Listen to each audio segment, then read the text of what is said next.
Mirella angkat bicara pasca dirinya ditetapkan sebagai tersangka atas kasus dugaan penggelapan mobil. Dea mengaku bahwa selama ini yang menjual mobil milik mantan suaminya itu adalah Ninda, mantan istri kedua EL. Lantas seperti apa perseteruan sengit antara EL dan Dea Mirella?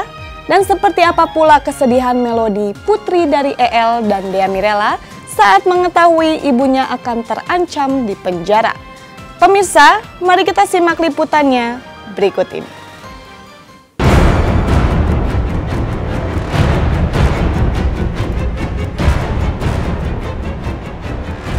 Perseteruan Dea Mirella dengan mantan suaminya EL Ritonga akhirnya memuncak. Pasalnya, laporan EL di Polresta Bekasi tentang dugaan penggelapan mobil mewah miliknya berbuah penetapan Dea sebagai tersangka. Penyanyi bertubuh mungil ini mengaku sempat syok bercampur kecewa lantaran keputusan penyidik Polresta Bekasi tersebut terlebih dulu diketahui oleh EL daripada dirinya. Dea dijerat dengan pasal dugaan penggelapan dengan ancaman hukuman 4 tahun penjara. Pada hari Jumat kemarin, untuk surat panggilan sudah diterima sama D. Surat panggilan tersebut itu isinya adalah peningkatan menjadi tersangka. Untuk pemanggilan sendiri akan dilaksanakan hari Rabu jam 9 di Polres Bekasi Kota. Terus terang kecewa, saya ngerasa kayak ada apa? Kenapa kemarin nggak bilang iya Mbak, cuman suratnya belum dikirim. Itu kan saya siap gitu, saya kan merasa malu, udah kepedean bilang enggak kok, saya masih saksi gitu kan. Kemarin depan wartawan, cuman akhirnya saya ya udahlah, lalu saya bilang udah hadapin. Kamu merasa salah nggak? Enggak. Ya udah, nggak usah takut, nggak usah sedih, hadapin aja kata dia gitu. Dan aku baca ternyata EL bilangnya dari tanggal 28 saya sudah tersangka. Itu kan berarti saya beberapa hari sebelumnya dan suratnya baru sampai tanggal 30. Kami menganggap bahwa proses dalam penetapan tersangka dia ini bocor.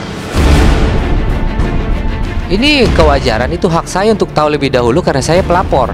Catatannya dicatat ya. Karena saya pelapor, saya lebih tahu duluan, itu karena hak saya untuk mempertanyakan kepada kepolisian.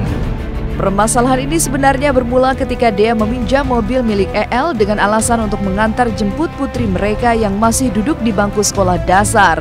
Tetapi pada akhirnya mobil EL yang dibeli dengan uang warisan almarhum ayahnya justru dijual. Dea mengaku mobil atas nama Ninda, mantan istri kedua EL, bukan dijual oleh dirinya, melainkan oleh Ninda. Namun saat memberi keterangan kepada pihak berwajib, Ninda menyatakan bahwa Dea yang menyuruh Ninda menjual mobil. Enggak. Katanya tanpa izin jualnya. Bukan saya yang jual. Bukan saya yang jual. Dari semua pengakuan, kalau boleh flashback di semua tayangan TV, itu Ninda sendiri mengakui dia yang menjual atas inisiatif dia sendiri. Dan niat itu sudah lama dari sebelum kenal aku, sebelum bertemu sama aku.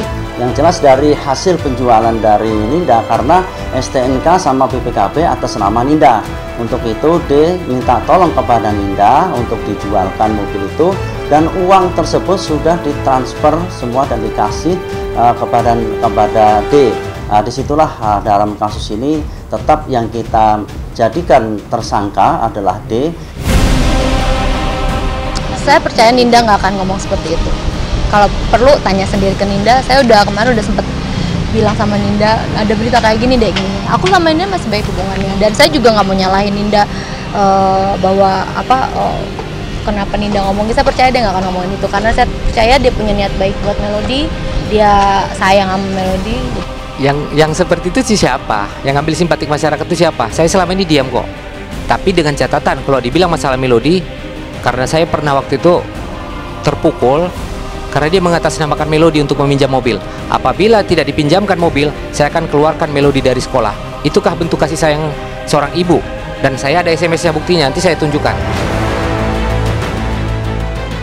Benar atau tidaknya Dea menjual mobil EL memang masih dalam penyelidikan kepolisian. Namun yang pasti, bayang-bayang penjara yang menghantui Dea membuat buah hatinya dengan EL diselimuti kesedihan.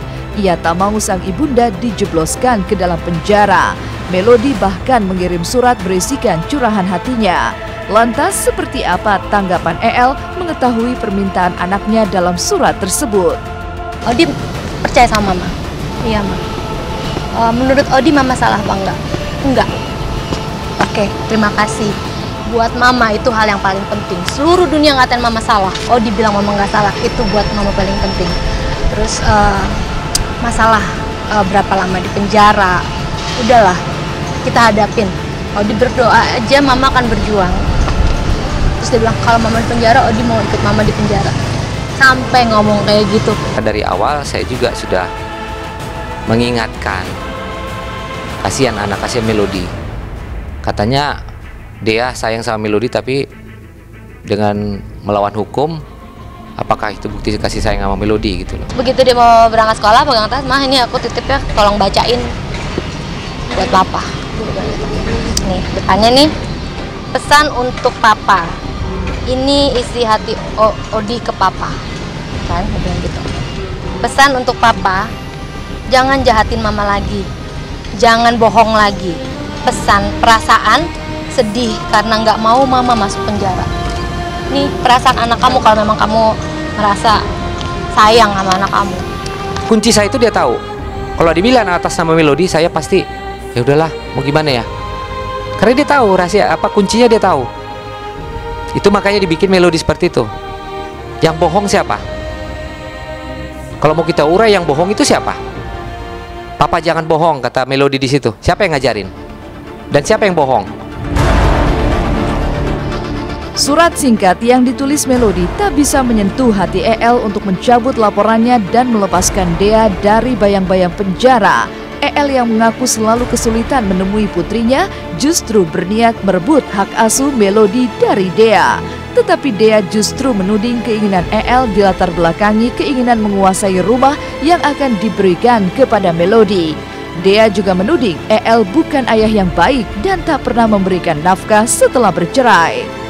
Dia sudah akui di dalam putusan itu bahwa itu adalah harta bersama dan akan diberikan kepada Melody, titik. Hakim hanya memerintahkan, itu sudah kuakui rumahmu? Ya. Akan diberikan kepada Lodi? Ya. Tunaikan.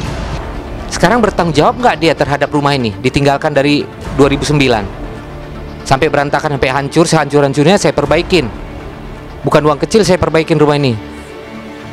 Terus sudah diperbaiki, mau ngambil hak dia di sini, mau tinggal bersama suaminya di sini. Harta bawaan saya. Nggak bisa. Ya, itu hal yang nggak mungkin. Anak kalau dia ngambil Melody, dia nyakitin Melody. Melody jelas-jelas nggak mau diambil bapaknya. Si El tuh kan mau Melody karena di depan kamera doang. Dia kan mau Melody cuman biar hak rumah itu ada di dia. Iya, dia ngambil Melody itu kan untuk membatalkan pemberian rumah, bukan lillahi ta'alanya ini anak supaya ada di saya. Bukan. Kalau memang dia itu, dia udah biayain dong sekolah Lodi, biayain dia punya Lodi. Sekarang dikasih bukti deh apa yang udah dia kasih sama Lodi. Apakah saya benar menguasai rumah ini? Saya perbaiki ya. Pasti akan saya perbaiki terus. Kita jalan-jalan mungkin sekali-sekali kesini akan lihat. Boleh kita buktikan dan pegang omongan saya. Jangan dibilang saya mau ngambil hak asuh Melody karena menguasai rumah. Yang mau menguasai harta siapa? Setelah yang satu ini, masih ada cerita soal kedekatan Sisio dengan Michelle Joan. Benarkah gara-gara berstatus jomblo, keduanya jadi terlibat cinta lokasi? Jangan kemana-mana, tetap di Was-Was. Cilok jualan tuh di depan. Cilok.